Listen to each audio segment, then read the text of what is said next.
As 10,000 Filipinos working in Kuwait are expected to take up an offer from the Philippine government for a free flight home. President Rodrigo Duterte has banned deploying overseas foreign workers to Kuwait after the deaths of several women. On Wednesday, the body of a 29-year-old domestic worker was found inside her employer's freezer. Her family lost contact with her in May of 2016. Abuse of domestic workers is pervasive in the Middle East and East Asia, but is a ban an effective solution? Now, let's bring in Claire Hobden. She is the technical officer for vulnerable workers with the International Labor Organization. She joins us live from Geneva. Claire, thank you so much for joining us here in the program. Do you believe that Mr. Duterte did the right thing to protect workers in the Philippines? Is a ban the right solution? Well, first of all, thank you for having me.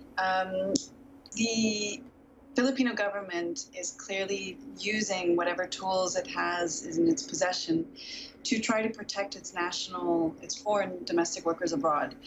The fact that it's a ban simply means that it's going to remove Filipino domestic workers from exposure to the kinds of abuse that you can see in private households. But of course, this won't prevent the Kuwaiti government from seeking domestic workers from other countries of origin. So it's not a long-term solution. It won't replace the measures that should be taken in the country of destination.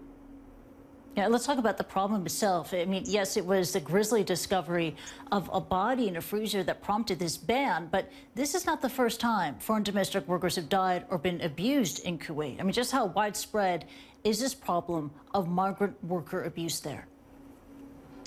Well, it's very difficult to quantify the extent of the problem. We know that there are around 600 to 700,000 migrant domestic workers in Kuwait.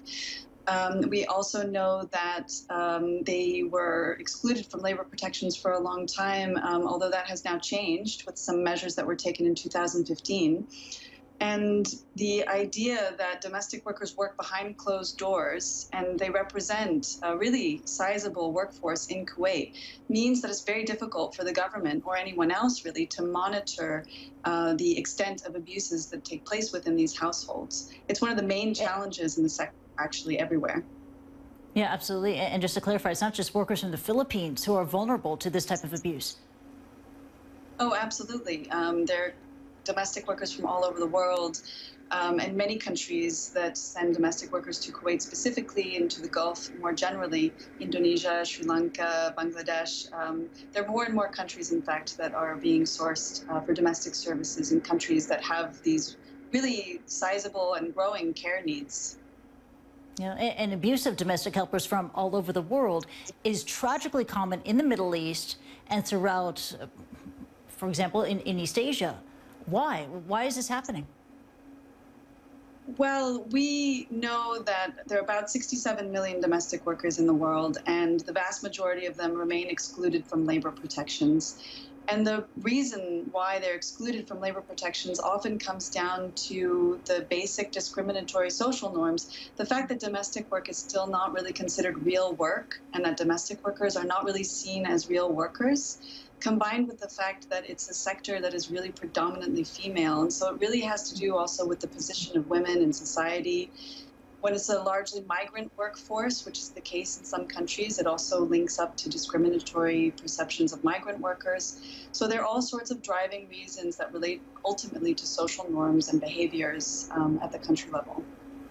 So the root of the problem is this discriminatory attitude towards domestic workers. So is the solution here shoring up the dignity of domestic workers? And how do we go about doing that?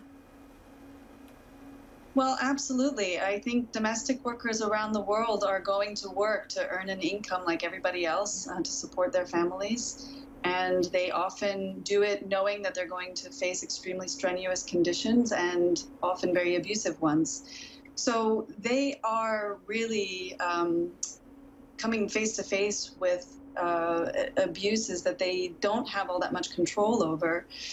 And they need governments to extend labor protections and to implement different systems to ensure that that households are able to comply with these labor laws. So really it boils down to the household. How are households going to learn to respect domestic work? to see it as dignified work. Ultimately, these workers are providing really the most essential care services to our households. They're cleaning, they're cooking, they're taking care of our children and our parents. So it's really, as you say, a question of raising the level of dignity and respect for the workforce.